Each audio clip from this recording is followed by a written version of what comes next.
శ్రీ పరాభావ నవ సంవత్సర ఉగాది శుభాకాంక్షలతో మరి రేవతి నక్షత్రం సంబంధించి 4 పాదాలు కూడా ఇందులోనే ఉంటాయి. మీన రాశి వారికి 2026 ఉగాది మొదలుకొని మళ్ళీ వచ్చే 2027 ఉగాది వరకు వారి సంవత్సర ఫలాలు ఏ విధంగా ఉండబోతున్నాయి, విద్యార్థులకి, ఉద్యోగస్తులకి, వ్యాపారస్తులకి, గృహిణులకి, పెద్దవారికి, సినీ ఫీల్డ్లో ఉన్నవారికి, రాజకీయ రంగంలో ఉన్న వారికి, రైతులకి, అందులో అన్ని కేటగిరీలు కవర్ చేసుకుంటూ ముందుకు వెళ్దామంటే చివరి రెమెడీస్ చూద్దాం. చివరిదాకా చూడగలరు. నచ్చితే లైక్ చేయండి, 10 మంది బంధుమిత్రులకు షేర్ చేయగలరు. మరి రేవతి నక్షత్రం సంబంధించి 4 పాదాలు కూడా ఇందులోనే ఉంటాయి. రేవతికి అధిపతి బుధుడు అవుతారు. రేవతి నక్షత్రం అంటేనే మృదుత్వం అండి, సాఫ్ట్నెస్, కళ, సేవ, ప్రయాణము, మార్పు, ఇవన్నీ కూడా లక్షణాలు వీటికి సంబంధించిన నక్షత్రానికి. విద్యార్థులకి ఏదంటే arts, music, media, literature, psychology, counselling, social work, spiritual సర్వీస్లో ఉన్నవారికి, ఆ కోర్సులో ఉన్నవారికి ఎక్సలెంట్గా ఉంటుంది. ఏదైనా ఫారిన్ ఎడ్యుకేషన్ చేయాలన్నా క్రియేటివ్ కోర్సులు ఉంటాయి కొన్ని ఏ ఇట్లాంటివి, అలాంటి వాటికి కూడా చాలా ఎక్సలెంట్గా ఉంటుంది. రేవతి ఉద్యోగులకు ఎలా విధంగా ఉంటుందయ్యా అంటే service, HR, customer care, teaching, counselling, public relations సంబంధించిన రంగాల్లో ఉన్న వారికి మంచి నేమ్ అండ్ ఫేమ్ వస్తుంది. గవర్నమెంట్ ఉద్యోగస్తులకి ఎడ్యుకేషన్, హెల్త్, వెల్ఫేర్, కల్చరల్ వింగ్స్లో ఉన్న వారికి పాపులర్గా ఉంటారండి ఈ సంవత్సరం వాళ్ళు. మిగతా వాళ్ళు పర్వాలేదు. కార్పొరేట్ అండ్ ఐటీ రంగం వారికి ఏంటంటే content, training, client relations, coordinations ఇవి ఎక్కువగా ఉంటాయి మీకు యాజ్ ఎ లీడర్గా, టీమ్ లీడర్గా.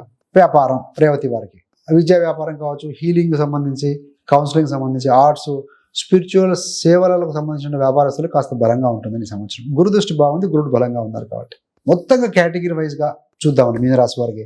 ఇందాక నక్షత్రాలు చూసాం కదా, ఓవరాల్గా మీనరాశి వారికి ఇలా ఉంటుంది. జన్మంలో శని ఉన్నాడు, ఏళ్ళనాటి శని, జన్మ శని పీక్ స్టేజ్లో ఉన్నాడు, కరెక్ట్గా మధ్యస్థలో ఉన్నాడు ఇప్పుడు. దాంతోపాటుగా గురుడు ఉచ్చ స్థానంలో జూన్ నుంచి ఉంటున్నారు కాబట్టి విద్య, సంతానం, బుద్ధి విషయంలో పాజిటివ్గా ఉంది. ఇన్వెస్ట్మెంట్ పాజిటివ్గా ఉంటాయి, లాభాలు తెచ్చిపెట్టే విషయము.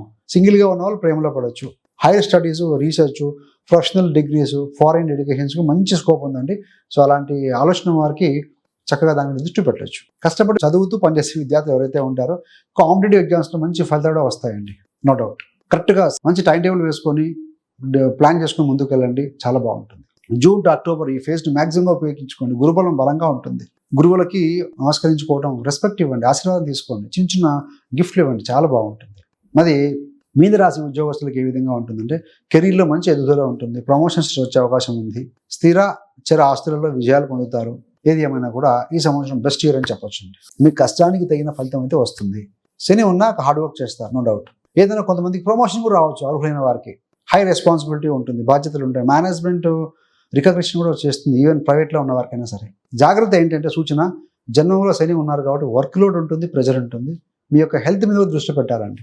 ఈ 3 కనుక బ్యాలెన్స్ చేసుకుంటే personal life, professional life, you are the winners.